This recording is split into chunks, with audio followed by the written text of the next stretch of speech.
네, 최근 장을 보면서 늘 추석 직전에 장이 안 좋았는데 왜 그걸 매번 까먹었는지 모르겠다 하시는 분들이 많습니다. 저도 그런데요. 불행 중 다행인 건 국내장 전거래일에 비해서 많이 만회하는 모습이 나타났습니다.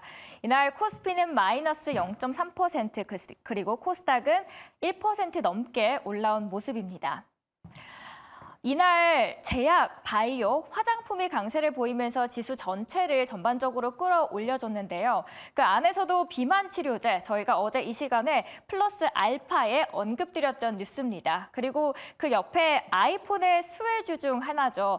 어제 LG 이노텍을 최선호주로도 저희가 이 시간에 언급을 드렸는데 함께 LG 이노텍 BH 올랐다라는 점도 있었습니다.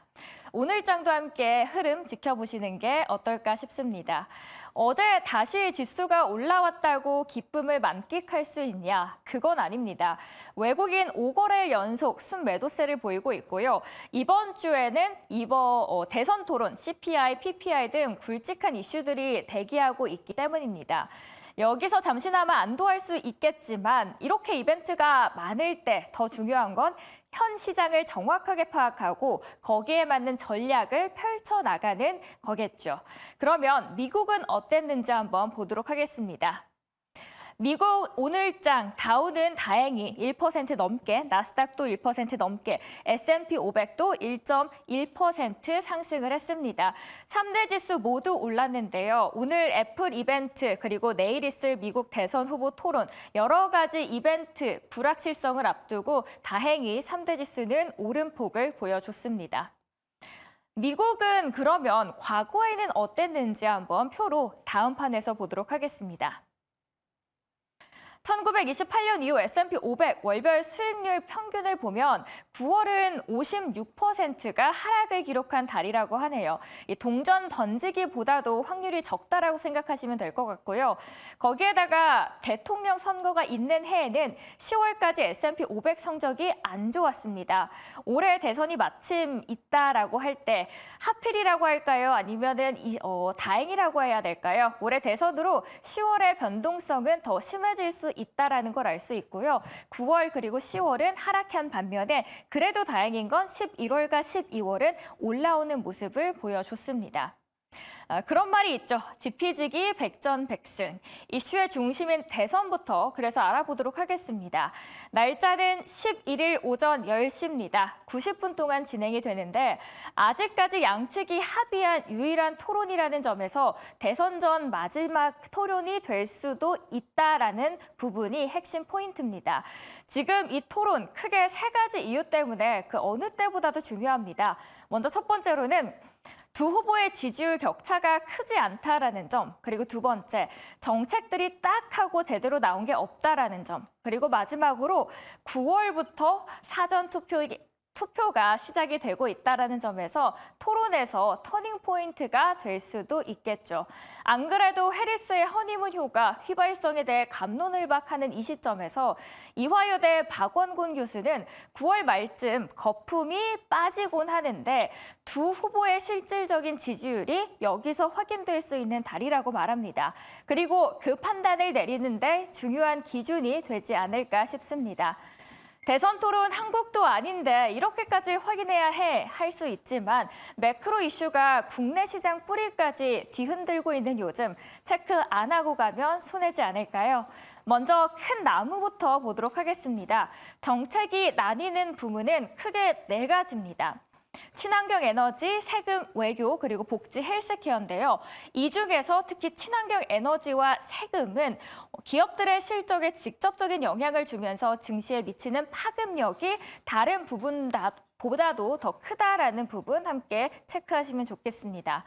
아직 명확하게 구체화되지는 않았지만 현재까지 나온 내용을 바탕으로 트럼프와 해리스의 수혜 섹터를 한번 분류를 해봤습니다.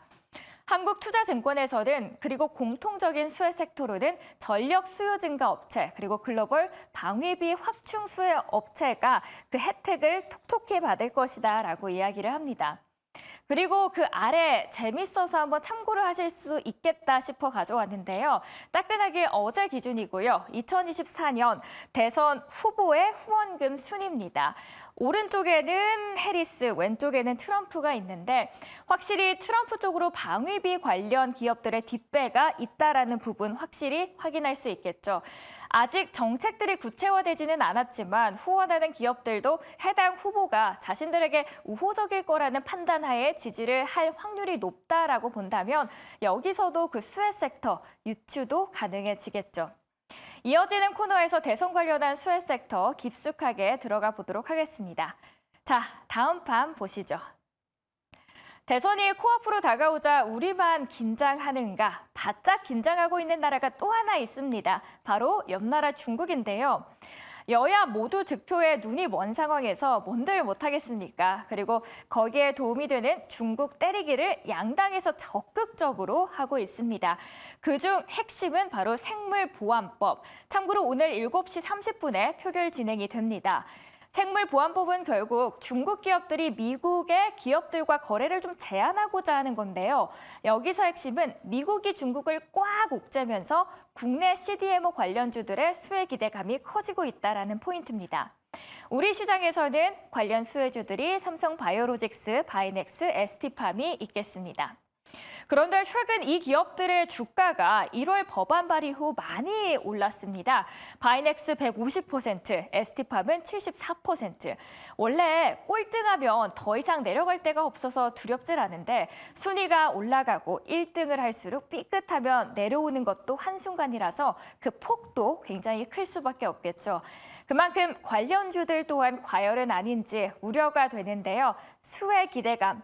vs K세론, 잠시 뒤에 전문가와 자세히 이야기 나누는 시간 통해서 그 해답을 하나씩 얻어가도록 하겠습니다. 그 옆에 금리 인하 기대감에 생물보안법 폐암학회, 거기에 다가올 ESMO까지 한창 바이오 쪽으로 수급이 쏠리고 있는 찰나에 핫스타 하나가 등장을 했습니다. 그 이름은 바로 위고비고요. 이뻐지면 뭔들 못하겠습니까? 인간의 심리가 반영이 된다면 한국에 10월 상륙한다. 그 수요는 여러분이라면 사실 건가요? 기간은 주 1회 사용을 하면 되고요. 6개월 동안 1년 정도 투약을 하면 됩니다. 그러면 10% 체중이 감량되고 금액은 한 달에 약 170만 원, 적지 않은 금액입니다. 비만 치료제는 단기간 사용에 그치지 않고 좀 장기적으로 필요한 경우가 많다라는 걸 감안했을 때 수익성도 좋겠죠. 늘어나고 있는 비만 치료제 시장 전망치입니다. 쭉 계속해서 우상향하는 거 체크하실 수 있는데 그 속에서 위고비가 한국에 상륙을 했을 때 불러올 수 있는 영향력은 어느 정도일까요? 다만 시간외에서 비만 치료제 관련주들이 일부 하락했다라는 포인트는 함께 체크를 해주시는 게 좋겠습니다.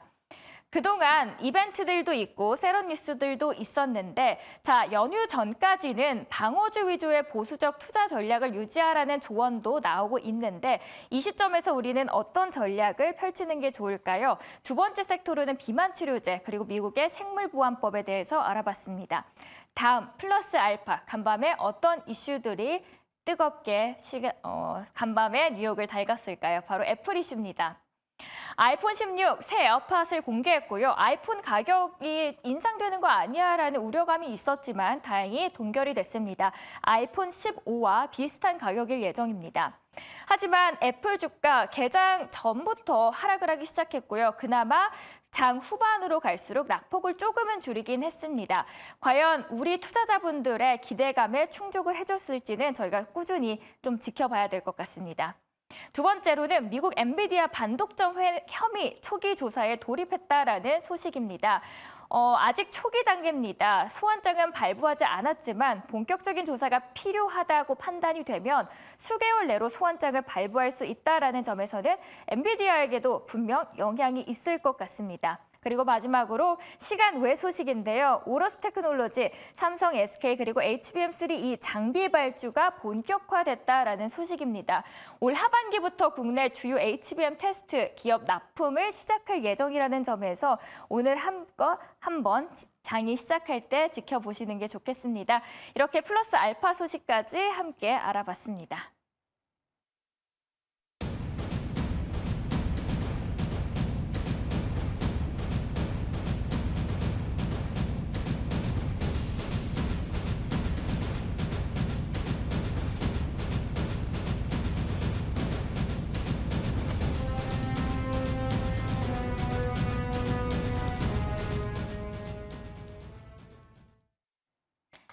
이 이슈 캐치업 시간입니다. 오늘 함께해 주실 분은 루크투자연구소 임순재 대표 그리고 위즈웨이브의 이권희 대표와 함께하도록 하겠습니다. 안녕하세요. 네, 안녕하십니까. 네, 두 멋진 분들이 계셔서 제가 살짝 절었습니다. 네, 알겠습니다. 더듬었습니다. 자, 본격적으로 두 이슈에 대해서 한번 알아보도록 할 텐데요. 먼저 미국 대선 내일 이제 시작이 되고요. 오전 10시입니다. 많은 분들이 기다리고 있는데 미국 대선 앞두고 변동성이 예상이 됩니다. 트럼프, 해리스 관전 포인트들은 어떻게 우선 봐야 될지 궁금합니다. 먼저 이권희 대표께 여쭤보도록 할게요. 네. 일단 지금 뭐 대선 토론회를 이제 처음 하는 거죠. 해리스로 교체가 되고 나서. 예, 그러니까 이제 이거에 대한 관심이 좀 굉장히 집중되고 있는데 최근의 흐름을 보면 경합주라든지 이쪽에서는 여전히 박빙이고요. 전체적인 그 여론조사도 거의 박빙이기 때문에 이번에 토론 이후에 아마 어느 쪽으로 쏠림이 더 나오느냐 이런 결과를 보고 주가들이 좀 반응을 할 텐데 저는 지금 아예 이쪽을 안 보시는 게 차라리 맞지 않나 생각을 하고 있고요. 누가 될지 아무도 모른다. 네, 지금 겪어보시면 아시겠지만 이제 주식 투자하신 지 얼마 안 되신 분들은 이번 이거 관련돼서 뭐 신나서 이제 뭐 이쪽도 했다 저쪽도 했다 하실 텐데 결론적으로 나중에 이제 이게 방향이 정해지고 나면 생각보다 좀 후폭풍이 클 수 있고요.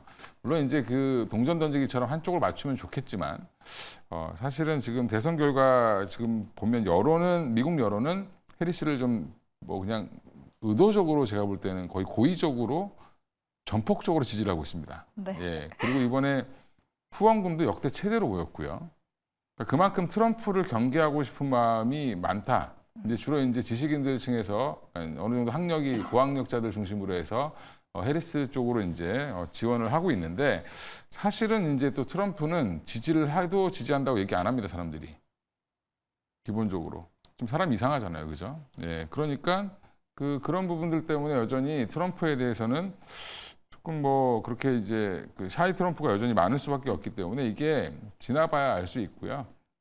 여전히 지금 경합주에서 지지율 추이를 좀 살펴볼 필요는 있는데 저는 투자에 엮어서 이 트럼프 관련주, 해리스 관련주 이런 종목들은 굳이 안 하시는 게 맞다라고 보고 있고요. 지금처럼 9월 달은 안 그래도 유동성이 말라서 사실은 주가가 좋을 수가 없거든요. 미국도 그렇고 우리나라도 그렇고 지금 안 좋은 상황인데 굳이 여기서 이 테마적인 성격을 가지고 움직인다는 거는 만약에 오성첨단 소재 사셨는데 갑자기 트럼프 지지율이 잘 나오면 폭락하겠죠.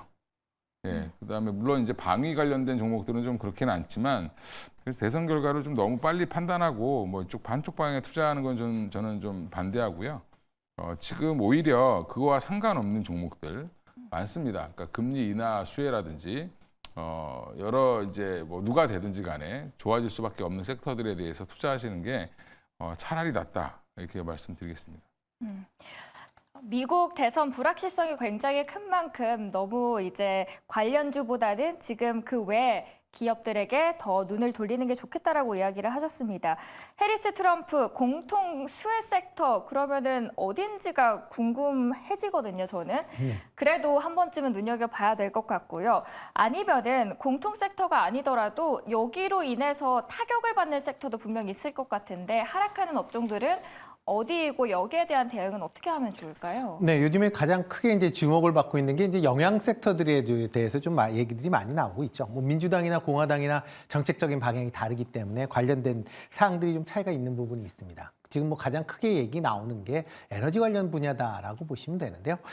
특히 공화당 같은 경우에는 지금 뭐 석유나 가스, 뭐 좀 원자력까지 지금 뭐 확대를 하겠다. 그러니까 이런 부분에 이제 좀 더 투자를 확대하겠다라고 이제 얘기를 하고 있는 그런 상황이고요. 이에 비해서 이제 민주당 같은 경우는 과거서부터 청정 에너지에 대한 부분, 뭐 그러니까 친환경 에너지에 대한 부분이 상당적으로 이제 부각을 받을 수밖에 없다라고 보시면 될 것 같습니다. 그러다 보니까 이제 국내 주식 같은 경우도 뭐 트럼프 지지율이 높을 때는 뭐 트럼프 관련주들이다라고 하는 이런 뭐 에너지 관련주들이 좀 움직였다가 뭐 최근 들어 뭐 다시 해리스 후보가 이제 강세를 보이면서 친환경 관련주, 특히 뭐 2차전지 관련주들이 상대적으로 낙폭을 키웠다가 반등을 하고 있는 그런 모습들을 보이듯이 이렇게 뭐 대선 후보들 간의 그러니까 정책에 따라서 뭐 당연히 관련된 종목들의 움직임은 뭐 어쩔 수 없습니다. 뭐 우리나라 가 이제 미국에 수출해야 되는 입장에서 보면 미국의 정책 방향이 얼마만큼 영향을 미치냐가 중요한데 문제는 이제 두 후보 다 경제적으로 본다라고 하게 되면 특히 이제 트럼프 후보 같은 경우에 관세 문제가 향후에 불거질 가능성은 있기 때문에 그런 점 좀 주의해 보실 필요가 있다라고 생각이 되고 있고요. 다만 이제 양당이 공통적으로 관심을 갖는 사항에 대해서는 같이 좀 관심을 가지셔야 되지 않을까라는 생각을 해보고 있습니다. 뭐 대표적으로 지금 얘기가 나오고 있는 게 이제 방산과 그다음에 이제 바이오 제약 관련된 분야다라고 보시면 될 것 같은데요. 뭐 방산 같은 경우는 이제 지정학적 리스크 계속 뭐 불거질 수밖에 없는 그런 상황이고요. 여기에 이제 미국의 국방비가 계속 증가한다라는 측면에서 본다라고 하게 되면 미국에서 방산 관련주 여전히 관심을 가질 수밖에 없는 거고요. 특히 이제 트럼프가 당선이 됐을 때는 트럼프가 이제 동맹국들의 국방비를 증가시켜야 된다라는 걸 이제 공공연하게 얘기를 하고 있는 그런 상황입니다. 이렇게 동맹국들이 국방비를 증가시킨다라고 하게 되면 뭐 국내 방산 업체들이 이런 동맹국의 이제 방산 수출이 증가할 가능성에 대한 부분, 뭐 당연히 기대해 볼 수 있지 않을까라는 생각을 해보고 있고요. 뭐 바이오 관련된 종목을 본다라고 하게 되면 지금 양 후보 다 미국에서 지금 의료 이 제약 가격 약가가 너무 비싸다라는데 공통적인 인식을 같이 하고 있습니다. 다만 양 후보가 접근하는 방식은 약간 좀 다르다라고 보시면 되는데요. 뭐 민주당 같은 경우는 이제 CMS를 통해서 직접적으로 제약사와의 약가 협정을 통해서 이제 가격을 낮추는 그런 이제 모습을 보이는 데 비해서 공화당 같은 경우에는 제너릭이나 아니면 바이오 시밀러와 같은 것을 확대를 통해서 약가를 낮추겠다라고 하고 있습니다. 그러니까 그런 관점에서 본다라고 하게 되면 뭐 제약 바이오 관련된 부분 어차피 미국 내에서 뭐 약가를 낮추기 위해서는 해외에 뭐 싼 약들이 많이 들어가야 되니까 그런 관점에서 보면 바이오 관련된 쪽은 뭐 어느 후보가 되든 관계없이 관심을 가지셔야 되지 않을까라는 생각을 해보고 있습니다.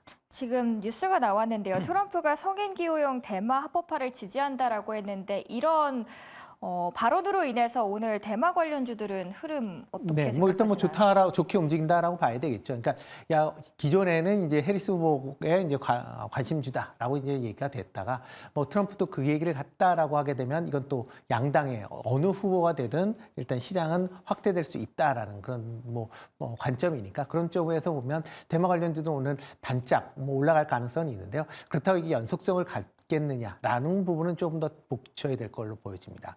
뭐 미국 내에서 이제 대마 관련된 종목들에 대한 부분, 그게 뭐 합법화한다라고 해서 뭐 전면적인 합법화보다는 일시 제한적으로 합법화될 가능성은 있기 때문에 뭐 과연 이게 실질 뭐 단순히 테마가 아니라 실적으로 받쳐질 수 있는지 여부는 좀 더 지켜보셔야 되지 않을까 싶습니다. 네, 대마 관련해서는 좀 테마성으로 보시는 게 좋을 것 같습니다. 자, 대선 관련주를 보는 것보다는 다른 쪽을 보는 게 좋겠다라고 하셨습니다. 이건희 대표님, 그러면은 비만 치료제 생모법 관련된 네. 기업들은 어떤지 여쭤보고 싶은데요. 통상 주가는 기대감으로 오르곤 하는데 많이 이미 올랐잖아요. 뭐 네. 생물보안법은 1월에 발의됐는데 바이넥스 벌써 150% 이상 올랐고 나머지 기업들도 비슷비슷합니다. 소위 네. 세론이 나올까 걱정이라는 건데 과거와 달리 이제는 뭐 금리 인하도 있고 눈으로 보이는 실적, 페어마켓, ESM 뭐 여러 추가적인 상승 여력이 충분할 수 있는지 아니면은 아직도 K세론이 나타날 수 있는지 궁금합니다. 일단 지금 시의 생물보안법 관련돼서 이게 제기된 게 1월부터 제기가 됐고 지금까지 끌고 왔는데 중간에 이제 표결이 한번 안 되면서 또 한번 급락을 했다가 또 다시 기대감으로 계속 올랐습니다. 질문에 답이 있는데 너무 많이 올랐습니다. 예, 그래서 최근 흐름 보면 관심이 없죠, 이게 별로. 이미 지금 바이넥스 같은 경우가 가장 지표일 텐데 너무 많이 올라와 있고요. 저는 이번에 아마 이게 통과되더라도 시장에서 별 반응은 생각보다 없을 것 같다. 그러면 뭐 일시적으로 한 5, 6% 정도 상승할 수 있겠지만 작은 종목들은 그러고 나서 이제 좀 빠질 걸로 보이고요. 여전히 저는 세론 뭐 이런 것보다는 지금 너무 선반영이 많이 됐기 때문에 오히려 지금은 이걸 중장기 관점에서 접근하실 분들은 오히려 이번 기회에 좀 빠질 때 담으시는 게 좋은 방법이라고 보고 있고, 여전히 이제 우시바이오로직스라든지 원료 의약품 관련돼서 이런 기업들 타겟으로 계속 칠 겁니다. 어쩔 수 없죠. 이거는 이제 공화당이나 민주당이나 언제 통과시키느냐의 문제지, 뭐 중국 대리기는 서로 경쟁을 하고 있기 때문에 그렇죠. 여기서 나 반대일세 이렇게 얘기할 사람은 없는 겁니다, 미국 내에. 그러면 이거는 어떻게 어떤 기업들을 구체적으로 제재할까, 이거를 지금 논의하는 거지 통과될까 말까의 문제가 아닙니다. 예, 그러면 여기서 참 재미있는 현상이긴 한데, 미국에서 이런 것들을 본인들이 만들 때 공해 물질이 많이 생겨서 중국으로 다 보내놓고 갑자기 제재를 하는 거죠. 예, 그런 거니까 지금 관련 반사 여전히 이제 이미 선반영됐기 때문에 지금 이걸 보고 내가 이벤트로 들어가서 내일 통과되면 팔아야지, 뭐 이렇게 오늘 통과되면 팔아야지, 이런 접근은 좀 아닌 것 같고요. 아마 오늘 통과되더라도 그닥 그렇게 뭐 이슈는 크게 반응하지 않을 것 같습니다. 장기적으로 봤을 때는 그래도 뭐 조금은 변화가 있을 순 있지만 그래도 거기에 대한 접근보다는 중장기적으로 접근하는 게 좋겠다라고 이야기를 하셨습니다.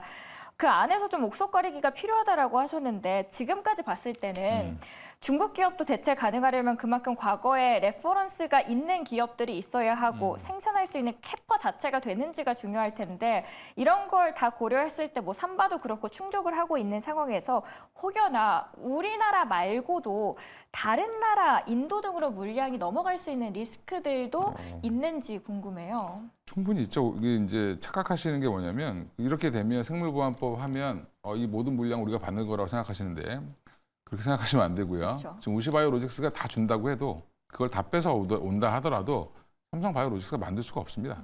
그러면 그 물량의 일부를 받는다라고 생각하시면 되고, 인도도 생각보다 제약바이오가 발전돼 맞아요. 있습니다. 그래서 아마 중국 물량의 절반 이상은 인도 쪽으로 갈 가능성이 높고요. 우리나라는 많이 와야 한 3분의 1 정도 오면 진짜 많이 오는 거다. 예. 지금 우리 전력기기 굉장히 좋잖아요. 뭐 수출 잘 된다고. 그렇죠. 예, 미국 내에서 차지하는 포지션이 한 2%밖에 안 됩니다. 예. 1%에서 2% 돼서 이렇게 난리가 난 거죠. 열심히 발전해야겠습니다. 자, 그 안에서 그러면 인도 쪽으로도 물량이 갈 수 있다는 리스크도 함께 참고를 하시면서 투자를 하시는 게 좋을 것 같습니다. 지수 하락에도 시장을 그래도 받쳐주는 게 지금 제약바이오거든요. 페어마켓부터 ESMO 등 여러 이벤트들이 주가를 기대감으로 끌어올려주고 있는데, 어제는 그런데 눈에 띄는 게 바로 비만 치료제. 위고비가 한국에 상륙을 하면은 그 영향은 어느 정도인지 궁금하고요. 근데 좀 걱정되는 거는 시간 외에서 좀 많이 빠졌단 말이죠. 이 부분도 오늘 장에서 어떻게 투자자분들께서 대응을 하면 좋을까요? 뭐 위고비가 뭐 판매된다라고 하는 얘기는 뭐 오래 전부터 나왔습니다. 뭐 특히 이제 지금 현재 뭐 위고비나 그다음에 이제 마운자로 뭐 일라이릴리죠. 전부 다 국내 시가처는 다 허가를 받았기 때문에 언제든지 출시를 할 수 있다라고 보시면 되는데, 다만 지금 현재 위고비가 글로벌적으로 상당히 이제 수요가 많은데 이거를 공급이 못 쫓아가는 그런 상황입니다. 그러다 보니까 뭐 미국 시장 내에서 지금 하는 것도 바쁜 상황에서 한국 시장 그렇게 관심 크게 안 보고 있다라고 보시는 게 좀 더 맞지 않을까 싶고요. 다만 이렇게 이제 위고비가 이제 계속 그 국내에서도 핫 이슈가 되다 보니까 아마 계속 좀 판매에 대한 그런 이제 요구사항들이 좀 많은 걸로 보여지고요. 그래서 지금 나오는 걸로는 한 10월경에는 판매가 되지 않을까라고 얘기는 하고 있지만, 계속 지금 위고비가 그러니까 허가를 받은 이후서부터 계속 지금 출시 얘기가 나오고 있지만 좀 더 지연될 수도 있다라는 점도 같이 좀 보셔야 되지 않을까 싶습니다. 뭐 최근에 이제 뭐 비만 치료제가 뭐 만병통치에 약화되고 있는 그런 상황입니다. 그만큼 글로벌 전체적으로 이제 그거에 대해서 수요가 증가할 수밖에 없다라고 보여지고요. 뭐 그래서 뭐 국내 관련 기업들도 현재 비만 치료제에 대해서 개발들을 좀 많이 하고 있습니다. 뭐 어저께 뭐 한미약품 같은 경우에는 지금 뭐 단순히 비만 치료제품에서 살을 뺀다라는 거, 거기에다가 근육도 증가할 수 있는 뭐 새로운 이제 비만 치료 물질을 공개하겠다라고 지금 예고를 한 그런 상황이고요. 여기에 지금 뭐 여러 이제 뭐 펩트론이나 인벤티지렉 같이 이제 일주일에 한 번이 아니라 한 달에 한 번 정도 이제 주사를 맞아서 이제 약효를 지속할 수 있는 그런 이제 관련된 종목들이 좀 강한 그런 이제 모습을 좀 보였다라고 보시면 될 것 같습니다. 여기에 또 이제 비만 치료제를 유통할 수 있는 그런 이제 기업에 대한 이제 관심도 좀 커졌다라고 보시면 되는데요. 뭐 대표적으로 이제 블루엠텍이다라고 보시면 되는데 이런 종목들 같은 경우는 아직까지는 좀 단기적인 그런 이슈로 움직이는 가능성이 좀 크다라고 보여집니다. 뭐 10월 달에 뭐 위고비가 나온다라고 하더라도 과연 어디를 통해서 출시가 될지 여전히 좀 또 지켜보셔야 될 것 같고요. 과연 10월 달에 출시가 될 수 있는지 여부도 좀 더 확인해 보셔야 될 걸로 보여집니다. 특히 국내 그 비만 치료제 관련돼서는 아직까지는 좀 테마성 그런 모습을 좀 강하게 이제 보이고 있다라고 보시면 되는데요. 국내 이제 비만 치료제들이 지금 아직까지 임상 단계에 있습니다. 아직 뭐 지금 출시를 하겠다라고 나와 있는 건 없고요. 지금 가장 빠르게 지금 출시를 하겠다고 하고 있는 한미약품 같은 경우도 2027년도에나 지금 비만 치료제가 나올 걸로 예상이 되고 있습니다. 그렇기 때문에 이제 비만 치료제를 지금 하고 있다라고 해서 당장 그거에 대한 뭐 실적이 좋아질 것이다라고 기대하기는 어려울 것 같고요. 다만 이런 비만 치료제와 관련된 물질을 아마 해외 수출을, 그러니까 해외 기술 수출할 수 있는 그런 기업에 좀 더 관심을 가지실 필요가 있지 않을까라는 생각을 해보고 있습니다. 뭐 대표적으로 뭐 페트론 같은 경우에 지금 뭐 장기 지속형 관련된 부분에 이제 해외에 대해서 관심을 좀 많이 갖는다. 라는 관점에서 접근하시는 게 맞는 거지. 지금 당장 뭐 비만 치료제가 나왔다라고 해서 뭐 국내 시장, 국내 업체들이 이거를 뭐 상상할 수 있는 그런 상황은 아니다라고 보여지고요. 또 만약 2027년 정도 된다라고 하게 되면 지금보다 많은 종류의 비만 치료제가 나올 걸로 예상이 되고 있습니다. 그러면 지금과 같은 시장 규모, 물론 예상되는 시장 규모는 커지겠다라고는 하지만 그 파이를 나눠 먹는 그 내용을 본다라고 하게 되면 과연 지금 예상했던 것만큼의 실적을 기록할 수 있느냐라고 보면 거기에는 좀 더 지켜보셔야 되지 않을까. 그렇다라고 보면 아직까지는 테마성 그런 움직임으로 보실 필요가 있다라고 생각을 하고 있습니다. 일라일리 노보노디스크가 대표적인 비만 치료제입니다. 우리 시장으로 만약에 들어오게 된다면 전 궁금한 게 그렇다면 전반적인 비만 치료제 시장을 끌어올려줄 수는 있겠지만 이게 우리 국내 기업에게 타격도 줄 수 있을 것 같거든요. 그렇죠. 일단 그 비만 치료제 시작이 당뇨 치료제로 시작을 한 거기 때문에 이제 그 관련해서 여전히 근데 물론 타격을 줄 거냐 뭐 이런 얘기를 하실 수 있는데 사실 당뇨 걸리신 분이 비만 치료제 그거 한 달에 100몇만 원씩 드는 거 맞을 좀 힘들죠. 지금 거의 공짜로 받고 있는데. 그러니까 그거는 좀 어렵고요. 이제 이미용 쪽으로 아마 더 많이 쏠릴 걸로 보이는데 이런 금액을 내면서 1년에 거의 한 1,800만 원 가까이 들여가면서 이거를 내실 분들은 뭐 초기에 이제 내시면서 하실 수 있는데 여전히 한 2, 3년 기다렸다가 한미약품 거 나오면 맞으시는 게 싸지지 않겠나. 한 3년 지나면 비만 치료제가 아마 보편화될 가능성이 높습니다. 그러면 이제 비만도 질병이다라고 이제 뭐 하면 의료보험이 지원해 줄지 모르겠지만 의료보험 지원 안 해줄 것 같고요. 그럼 이제 결국에는 그때 좀 대중화가 될 가능성이 높고 지금 미국도 여전히 뭐 대중화라고 하지만 극히 일부만 맡고 있는 겁니다. 그만큼 지금 아직은 생산량 자체도 그렇게 많지 않고요. 이게 특허도 풀리고 이제 여러 가지로 이제 뭐 좀 있으면 다 싸질 테니까 그때 이제 말씀드릴 텐데 저는 비만 치료제 관련된 이슈는 지금 뭐 블루엠텍 움직이고 하는데 유통하는 회사가 지금 당장은 뭐 이득을 보겠죠. 근데 저는 중장기적으로 봤을 때는 한미약품이라든지 그다음에 아까 말씀하신 뭐 펩트론도 좋지만 저는 또 최근에 인벤티지 랩을 좀 다시 더 좋게 보고 있습니다. 그 이유가 시총은 좀 적지만 지금 유한양행과 같이 공동으로 하고 있는 거죠. 이 치료제 이 관련돼서 기술 관련돼서. 그래서 유한양행이 오픈 이노베이션으로 진행하는 회사들을 여전히 좀 지켜보실 필요가 있는데 이번에 유한양행이 한번 사고를 쳤기 때문에 인벤티지 랩도 그런 거 이제 앞으로 유한양행과 엮여 있는 회사들을 시장에서는 굉장히 프리미엄을 주고 좀 볼 가능성이 높습니다. 그래서 얼마 전에 보면 인벤티지 랩이 그동안 보여주지 않았던 엄청난 보고서가 나왔죠.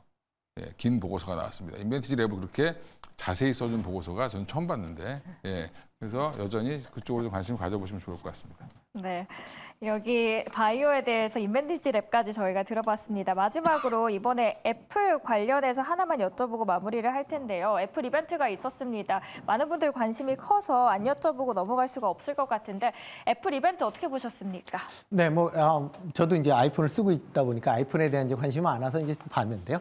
근데 이거를 뭐 굳이 지금 바꿔야 될까라는 생각은 조금 들었습니다. 특히 이제 AI에 대한 그런 부분이 지금 계속 지금 미뤄지고 있다라는 걸 본다라고 하게 되면 굳이 지금 바꾼다라기보다는 아마 아이폰 17을 바꾸는 게 좀 더 낫지 않을까라는 좀 생각이 들어서 생각만큼 아이폰 16의 판매량이 그렇게 많지 않을 가능성에 대한 것도 좀 대비해 보셔야 되지 않을까 싶고요. 그런 관점에서 보면 아이폰 관련주, 부품 관련주들이 오늘은 조금 약세를 띌 가능성도 좀 있어 보인다라고 생각을 하고 있습니다. 네, 오히려 약세를 띌 수 있다라고 하셨는데 지금 잠깐 핸드폰을 보시고 있는 이건희 대표님께서는 네. 정보를 지금 실시간으로 보신 거잖아요. 어떻게 보셨나요? 저는 애플 이제 주가를 마지막으로 좀 지금 현재 어떻게 움직이나 네. 이제 보려고 장 끝나고 이제 애프터마켓에서 어떻게 움직이나 보려고 하는데 반응이 없습니다. 네, 그 얘기는 무슨 말이냐면 미국 투자자들도 뭐 그냥 쏘쏘했다. 그냥 이게 기대만큼 정도는 나왔는데 그렇다고 해서 서프라이즈 하지도 않고 그러면 지금 그나마 장점은 뭐냐면 가격을 안 올린 거죠. 맞아요. 네, 가격을 안 올린 거기 때문에 물론 이제 애플 입장에서 가격을 안 올렸기 때문에 이제 조금 더 문제가 있지 않을까라고 생각하실 분도 있는데 가격을 안 올렸다는 거는 교체 수요를 좀 더 자극할 수는 있을 것 같습니다. 그래서 지금 아이폰 쓰시는 분들 보면 4년, 5년 된 거 쓰고 계신 분들 굉장히 많으시거든요. 예, 그런 분들이 이번 기회에 좀 바꾸시면 예, 국내 기업들한테 좀 수혜가 되지 않겠나 생각하는데 관련주들은 이미 저는 의미 없다라고 보고 있고요. 이미 먼저 부러졌죠. LG노텍, BH 많이 언급되는데 이 네, 기업들도요? 뭐 저는 그닥 그렇게 움직일 가능성은 좀 없다라고 보고 있는데 애플도 안 움직였는데 이게 움직이기 좀 어렵고요. 이미 지금 9월 3일 날 부러졌다는 거는 그때부터 이미 이제 그건 다 반영시키고 이미 차익 실현 했다라고 보시면 될 것 같고요. 오늘 좀 재미없을 것 같다. 네, 결론은 애플 관련주들은 네, 말씀드리겠습니다. 네, 애플 이벤트 앞두고 기대감 많으셨던 분들 계셨을 텐데요. 오늘은 다소 지지부진할 수 있겠다라고까지 저희 말씀 들어봤습니다. 오늘 두 분 말씀 잘 들었습니다. 투자하시는 데 큰 도움 되시길 바라겠습니다. 오늘 말씀 고맙습니다. 네, 감사합니다.